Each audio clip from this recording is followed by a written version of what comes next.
नमस्कार, मैं मदन ठाकुर देवभूमि स्वर्ण मोर्चा प्रदेशाध्यक्ष। और जिस प्रकार से 10 तारीख को हमारा एक पूरे प्रदेश में और जो हमें विजय मिली है, मैं सभी अपने पूरे स्वर्ण समाज को बधाई देता हूं। और ये यात्रा हम लोग पूरे प्रदेश में निकाल रहे हैं। 25 तारीख से हम लोग पूरे हिमाचल प्रदेश में धन्यवाद यात्रा निकालेंगे अपने स्वर्ण समाज की।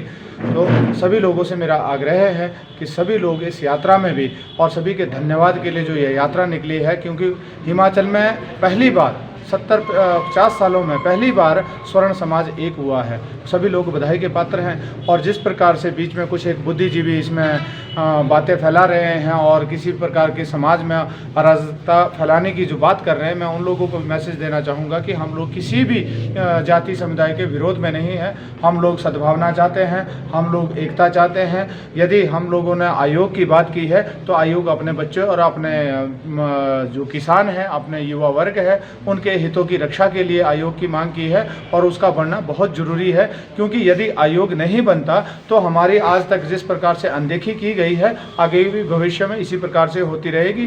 दूसरा, हिमाचल प्रदेश सरकार जिस प्रकार से 10 तारीख को इन्होंने घोषणा की है, मुझे नहीं लगता कि मुख्यमंत्री जी इस बात से पीछे हटेंगे, क्योंकि पहले भी 4 बारी ये मुख्यमंत्री साहब झूठ बोल चुके हैं। शायद इस बारी लिखित कागज़ देने के बावजूद भी अगर कुछ ऊपर नीचे कोई बात आती है तो मुख्यमंत्री जी बहुत आगे बहुत बड़ा इशू और होने वाला है, बहुत बड़ा आंदोलन होने वाला है। और जिस प्रकार भारतीय जनता पार्टी के कुछ नेता, जो हारे हुए नेता है, जो अपनी सीट नहीं बचा पाए, वो नेता वो सीख दे रहे हैं कि स्वर्ण आयोग आंदोलन में कांग्रेस ने फंडिंग दी है।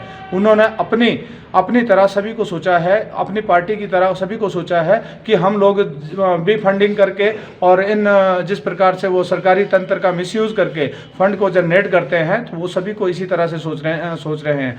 मैं सत्ती जी से भी कहना चाहूँगा कि थोड़ा सा आप भी उसी समाज से आते हैं, थोड़ा मुँह संभाल के बात करें। आपने जितना बड़ा दाग आपने आज स्वर्ण समाज के लिए लगाया है, मैं नहीं चाहूँगा कि पूरा स्वर्ण समाज आपको कभी माफ़ नहीं करेगा। आपको सोच समझ के बात करनी चाहिए। आप एक जीते हुए कैंडिडेट होते थे पहले, आप पब्लिक आपकी बात सुनती है, परंतु जिस प्रकार जो आपने बयान है वो बहुत दुर्भाग्यपूर्ण है, निंदनीय है। जिस प्रकार भाई रोमेश जी ने कहा, आपके साथ वही बर्ताव होना बहुत लाजमी है, क्योंकि आपको शर्म नहीं आ रही आप इस समाज पे इतना बड़ा लांछन लगाते हुए। और दूसरा, मैं सभी समाज के लोगों से भी निवेदन करूंगा कि किसी भी प्रकार की अराजकता ना फैलाएं, किसी भी समाज को गाली गलौच ना, किसी की प्रकार की अभद्रता ना करे। ये लड़ाई हमारी सरकार। नमस्कार, मैं रोमेश सिंह ठाकुर, प्रदेश अध्यक्ष देवभूमि क्षत्रिय संगठन हिमाचल प्रदेश। मेरे साथ भाई मदन ठाकुर जी, प्रदेश अध्यक्ष देवभूमि स्वर्ण मोर्चा हिमाचल प्रदेश। आज हम लोग यात्रा पे निकले थे, तो आज स्वारघाट पहुँचे हैं और माँ संतोषी माता के चरणों में हैं। तो जिस प्रकार से अभी 10 तारीख को एक ऐतिहासिक दिन रहा और प्रदेश की सरकार इन 68 विधायकों से स्वर्ण आयोग गठन की मांग जो देवभूमि क्षत्रिय संगठन स्वर्ण मोर्चा द्वारा 11 जनवरी 2021 से शुरू की गई थी, तो फाइनली 10 दिसंबर को हम लोगों ने, पूरे स्वर्ण समाज ने, वो जो स्वर्ण आयोग है वो इन स्वर्ण विरोधी नेताओं से हमने छीन कर ले लिया है।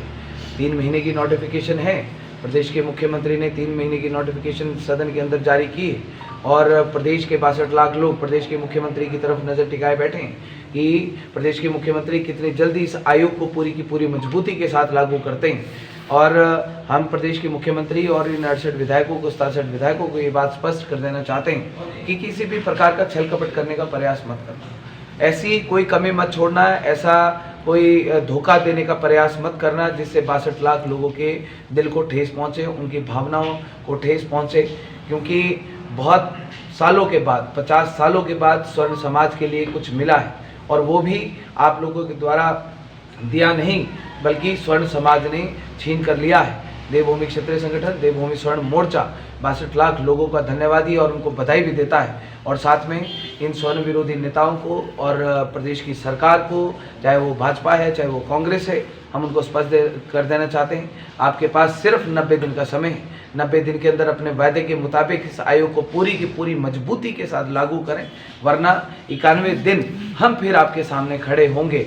और दूसरी बात कि जिस प्रकार से अभी प्रदेश के एक बौखलाए हुए नेता हैं जिनका नाम है सतपाल सिंह सत्ती, नाम के तो ठाकुर हैं, लेकिन असल में ठाकुर नहीं है, क्योंकि ठाकुर होके स्वर्ण समाज का विरोध कर रहे हैं। स्वर्ण सापनी उनके राजनीतिक जो ये एक कीचड़ है उनके दिमाग में इस तरीके से घुस बैठा है कि स्वर्ण समाज के इस आंदोलन को 62 लाख लोगों के इस आंदोलन को वो कह रहे हैं कि ये पैसे से चलाया गया आंदोलन है, कांग्रेस के द्वारा फंडिंग किया गया ये आंदोलन है। सतपाल सिंह सत्ती जी फटाफट से देरी से पहले माफ़ी मांग ले, नाक रगड़ के तुरंत, वरना आपसे माफ़ी हम लोग मंगवाएंगे, नाक भी रगड़वाएंगे, माफ़ी भी मंगवाएंगे। आपको माफ़ी मांगनी पड़ेगी और पूरी की पूरी 62 लाख लोगों से माफ़ी मांगनी पड़ेगी।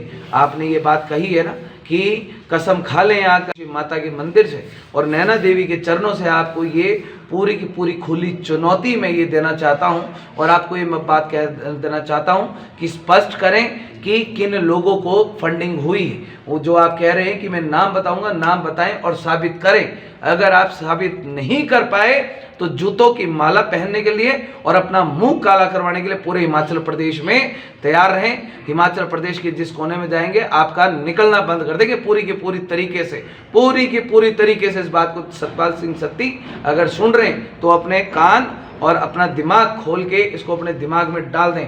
तुरंत के साथ, तुरंत कार्रवाई के साथ माफ़ी चाहिए, नाक रगड़ के माफ़ी चाहिए। ये स्वर्ण समाज देख रहा है कि किस प्रकार ये सतपाल सिंह सत्ती माफ़ी मांगता है। स्वर्ण समाज की भावनाओं को आहत करने का अब तुम लोगों को हम मौका नहीं देंगे। हमने कहा है ना कि लठ लेकर चले, लठ फेरने की जरूरत पड़ेगी, सेकंड नहीं लगाएंगे, सेकंड नहीं लगाएंगे। जो करना होगा वो कर लेना, लेकिन माफ़ी चाहिए तो माफ़ी चाहिए, नाक रगड़ के माफ़ी चाहिए। जय भवानी। जय भवानी।